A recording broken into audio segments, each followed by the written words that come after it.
agora ao vivo o discurso do presidente Lula na abertura da Assembleia Geral das Nações Unidas. Acompanhe com a gente. Senhora Presidente da Assembleia Geral, Ana Helena Barbuch, senhor Secretário-Geral Antônio Guterres, caros chefes de Estado e de governos, representantes dos Estados-membros aqui reunidos. Este deveria ser um momento de celebração das Nações Unidas. Criada no fim da guerra, a ONU simboliza a expressão mais elevada da aspiração pela paz e pela prosperidade. Hoje, contudo, os ideais que inspiraram seus fundadores em São Francisco estão ameaçados como nunca estiveram em toda a sua história. O multilateralismo está diante de nova encruzilhada. A autoridade desta organização está em xeque. Assistimos à consolidação de uma desordem internacional marcada por seguidas concessões à política do poder. Atentados à soberania, sanções arbitrárias e intervenções unilaterais estão se tornando regra. Existe um evidente paralelo entre a crise do multilateralismo e o enfraquecimento da democracia. O autoritarismo se fortalece quando nos omitimos frente a arbitrariedades. Quando a sociedade internacional vacila na defesa da paz, da soberania e do direito, as consequências são trágicas. Em todo o mundo, forças antidemocráticas tentam subjugar as instituições e sufocar as liberdades. Cultuam a violência, exaltam a ignorância, atuam como milícias físicas e digitais e cerceiam a imprensa. Mesmo sob ataques sem precedentes, o Brasil optou por resistir e defender sua democracia, reconquistada há 40 anos pelo seu povo, depois de 2 décadas de governo ditatoriais. Não há justificativa para as medidas unilaterais e arbitrárias contra as nossas instituições e nossa economia. A agressão contra a independência do Poder Judiciário é inaceitável. Essa ingerência em assuntos internos conta com o auxílio de uma extrema-direita subserviente e saudosa de antigas hegemonias. Falsos patriotas arquitetam e promovem publicamente ações contra o Brasil. Não há pacificação com impunidade. Há poucos dias, e pela primeira vez em 525 anos de nossa história, um ex-chefe de Estado foi condenado por atentar contra o Estado Democrático de Direito. Foi investigado, indiciado e julgado, e responsabilizado pelos seus atos em um processo minucioso. Teve amplo direito de defesa, prerrogativa que as ditaduras negam às suas vítimas. Diante dos olhos do mundo, o Brasil deu um recado a todos os candidatos autocratas e àqueles que os apoiam. Nossa democracia e nossa soberania são inegociáveis. Seguiremos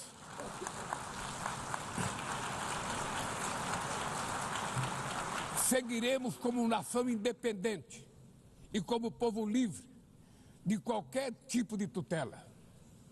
Democracias sólidas vão além do ritual eleitoral.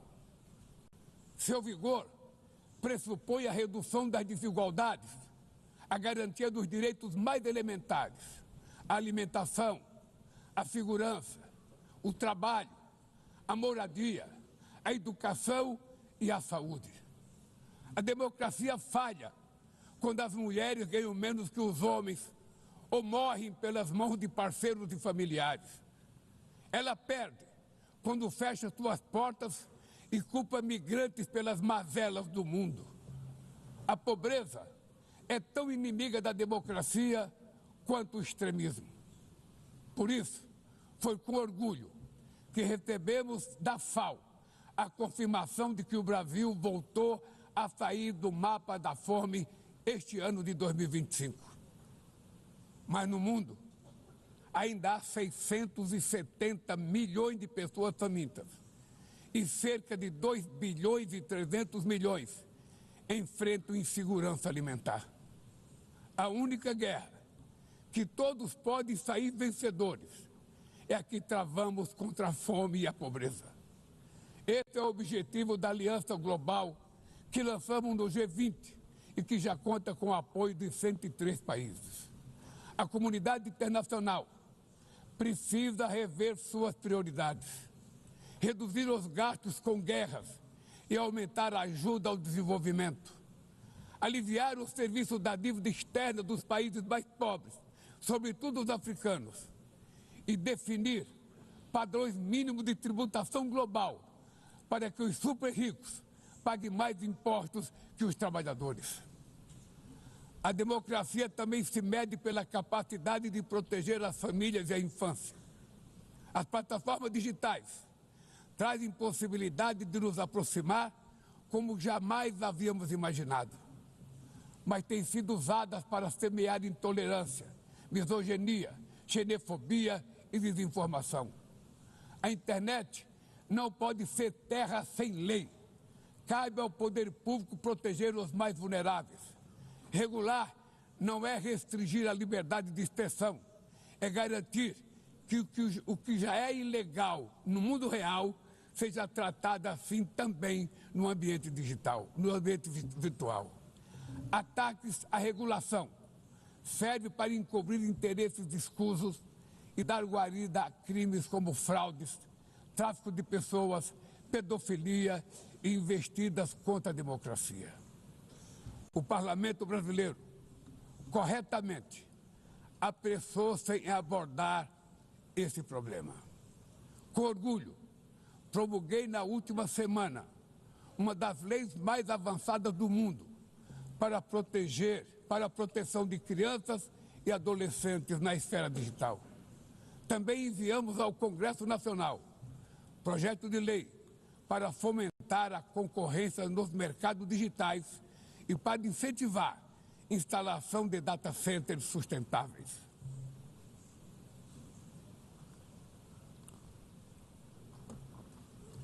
Para mitigar os riscos da inteligência artificial, apostamos na construção de uma governança multilateral em linha com o Pacto Digital Global aprovado neste plenário o ano passado. Senhoras e senhores, na América Latina e Caribe, vivemos um momento de crescente polarização e instabilidade. Manter a região como zona de paz sempre foi e é a nossa prioridade. Somos um continente livre de armas de destruição em massa, sem conflitos étnicos ou religiosos. É preocupante a equiparação entre a criminalidade e o terrorismo. A forma mais eficaz de combater o tráfico de drogas é a cooperação para reprimir a lavagem de dinheiro e limitar o comércio de armas. Usar força letal em situações que não constituem conflitos armados equivale a executar pessoas sem julgamento. Outras partes do planeta já testemunharam intervenções que causaram danos maiores do que se pretendia evitar, com graves consequências humanitárias. A via do diálogo não deve estar fechada na Venezuela. O Haiti tem direito a um futuro livre de violência e é inadmissível que Cuba seja listada como país que patrocina o terrorismo. No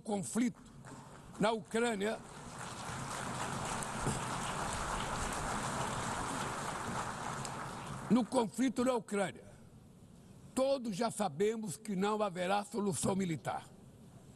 O recente encontro no Alasca despertou a esperança de uma saída negociada. É preciso pavimentar caminhos para uma solução realista. Isso implica levar em conta as legítimas preocupações de segurança de todas as partes. A iniciativa africana e o grupo de amigos da paz criado por China e Brasil, pode contribuir para promover o diálogo. Nenhuma situação é mais emblemática do que o uso desproporcional e ilegal da força do que a da Palestina. Os atentados terroristas perpetrados pelo Hamas são indefensáveis sob qualquer ângulo, mas nada, absolutamente nada, justifica o genocídio em curso em Gaza.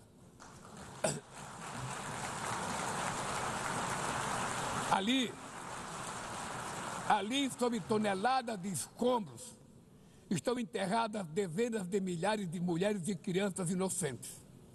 Ali também estão sepultados o direito internacional humanitário e o mito da superioridade ética do Ocidente. Este massacre não aconteceria sem a cumplicidade dos que poderiam evitá-lo. Em Gaza, fome é usado como arma de guerra. O deslocamento forçado de populações é praticado impunemente. Quero expressar minha admiração aos judeus que, dentro e fora de Israel, se opõem a esta punição coletiva.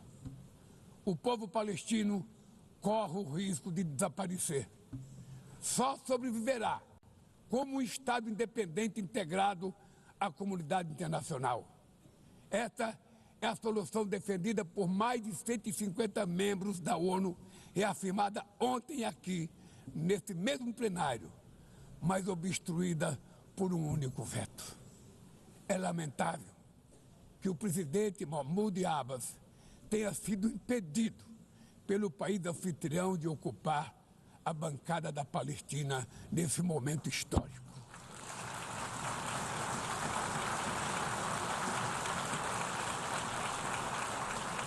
O alastramento desse conflito para o Líbano, para a Síria e o Irã e o Catar fomenta a escalada armamentista sem precedentes. Senhoras presidentas, bombas e armas nucleares não vão nos proteger da crise climática. O ano de 2024 foi o mais quente já registrado. A COP30 em Belém, no Brasil, será a COP da verdade. Será o momento de os líderes mundiais provarem a seriedade de seu compromisso com o planeta. Sem ter o quadro completo das contribuições nacionalmente determinadas, as chamadas NDCs, caminharemos de olhos vendados para um verdadeiro abismo. O Brasil se comprometeu a reduzir entre 59% e 67% suas emissões, abrangendo todos os gases de efeito estufa em todos os setores da economia. Nações em desenvolvimento enfrentam a mudança do clima ao mesmo tempo que lutam contra outros desafios. Enquanto isso, países ricos usufruem de padrão de vida obtido às custas de 200 anos de emissões de gases. Exigir maior ambição e maior acesso a recursos e tecnologias não é uma questão de caridade, é apenas uma questão de justiça. A corrida por minerais críticos essenciais para a transição energética não pode reproduzir a lógica predatória que marcou os últimos séculos. Em Belém, o mundo vai conhecer a realidade da Amazônia. O Brasil já reduziu pela metade o desmatamento na região nos 2 últimos anos. Erradicá-lo requer garantia, condições dignas de vida para seus milhões de habitantes. Fomentar o desenvolvimento sustentável é o objetivo do Fundo Florestas Tropicais para Sempre, que o Brasil pretende lançar para remunerar os países que mantêm suas florestas em pé. É chegado o momento de passar da fase da negociação para a etapa da implementação. O mundo deve muito ao regime criado pela Convenção do Clima, mas é necessário trazer o combate à mudança do clima para o coração da ONU, para que ela tenha a atenção que merece. Um conselho vinculado à Assembleia Geral, com força e legitimidade para monitorar compromissos, dará coerência à ação climática. Trata-se de um passo fundamental na direção de uma reforma mais abrangente da organização, que contemple também um Conselho de Segurança ampliado nas duas categorias de seus membros. Poucas áreas retrocederam tanto como o sistema multilateral de comércio.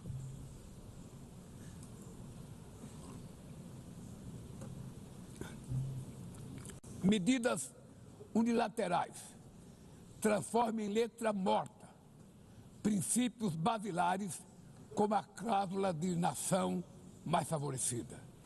Desorganizam cadeias de valor e lançam a economia mundial em uma espiral perniciosa de preços altos e estagnação. É urgente refundar a OMC em bases modernas e flexíveis. Senhoras e senhores, este ano o mundo perdeu duas personalidades excepcionais. O ex-presidente do Uruguai, Pepe Mujica, e o nosso querido Papa Francisco. Ambos encarnaram como ninguém os melhores valores humanistas. Suas vidas se entrelaçaram com as 8 décadas de existência da ONU. Se ainda estivesse entre nós, provavelmente usariam esta tribuna para lembrar que o autoritarismo, a degradação ambiental e a desigualdade não são inexoráveis. Que os únicos derrotados são os que cruzam os braços resignados. Que podemos vencer os falsos profetas de oligarcas que exploram o medo e monetizam o ódio.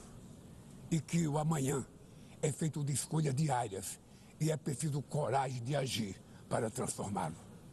No futuro que o Brasil vislumbra, não há espaço para a reedição de rivalidades ideológicas ou esfera de influência. A confrontação é inevitável. Precisamos de lideranças com clareza de visão, que entendam que a ordem internacional não é um jogo de soma zero. O século XXI será cada vez mais multipolar. Para se manter pacífico, não pode deixar de ser multilateral.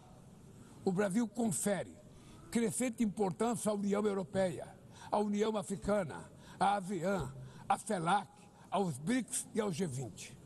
A voz do Sul global deve ser respeitada e ouvida. A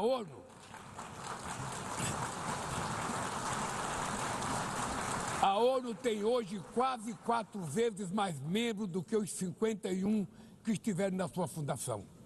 Nossa missão histórica é a de torná-la novamente portadora de esperanças e promotora da igualdade e da paz, do desenvolvimento sustentável e da diversidade e da tolerância. Que Deus nos abençoe a todos e muito obrigado.